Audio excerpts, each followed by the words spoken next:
Tips kelima.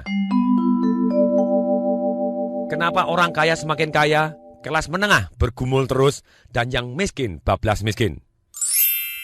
Kenapa orang kaya semakin kaya? Karena begitu orang kaya, penghasilannya bertambah besar, maka gaya hidupnya sementara tetap. Orang kaya menunda kesenangan terlebih dahulu. Penghasilan yang lebih ini diinvestasikan ke dalam aset. Mereka beli saham yang menghasilkan dividen, rumah kos-kosan atau ruko yang dikontrakkan, mal yang disewakan, sarang walet, usaha-usaha yang menghasilkan, dan lain-lain. Sedemikian sehingga ketika penghasilan mereka bertambah besar, dan mereka akan penghasilannya bertambah besar lagi, karena apa? Karena mereka akan investasikan ke dalam aset tersebut, sehingga yang kaya semakin kaya lagi, dan semakin kaya lagi. Kenapa orang menengah bergumul terus secara finansial?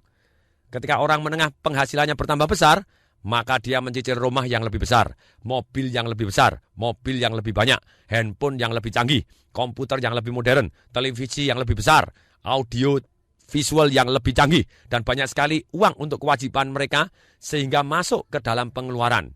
Orang menengah ini bisa memiliki rumah yang besar, mobil yang besar, tapi mereka tidak mempunyai uang yang bekerja untuk mereka. Dan seumur hidupnya, orang menengah ini menjadi budak uang karena mereka terus harus membayar cicilan yang semakin besar seumur hidupnya, yang bunganya juga begitu besarnya, yang akan menelan income-nya dia tanpa dia sadarin. Kenapa orang yang miskin bablas miskin? Orang yang miskin tidak peduli seberapa besar pun penghasilannya, semua akan masuk ke pengeluaran. Contoh, orang miskin, begitu penghasilannya bertambah besar, mereka beli televisi yang besar. Dan televisi besar ini ternyata setiap tahun turunnya ampun-ampunan, dan bahkan mereka jual tidak ada nilainya lagi. Mereka beli jam yang mahal, beli HP yang lebih baru lagi. Padahal handphone ini setiap tahun nilainya habis terus, dan semakin yang lama semakin tidak ada nilainya. Beli baju yang mahal, beli tas mahal, makan di restoran mewah, ikut keanggotaan fitness, ikut asuransi yang tidak perlu.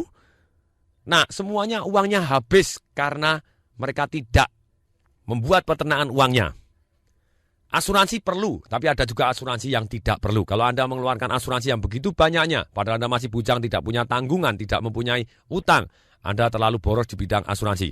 Anda lebih baik konsultasikan kepada agen asuransi Anda, sedemikian sehingga Anda tahu bahwa ini asuransi perlu, asuransi yang tidak perlu.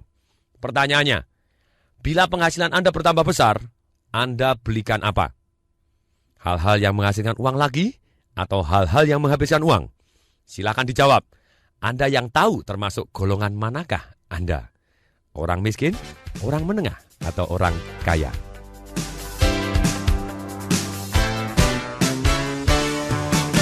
Demikian, semoga bermanfaat. Saya Tung Desem Waringin mengucapkan salam dahsyat.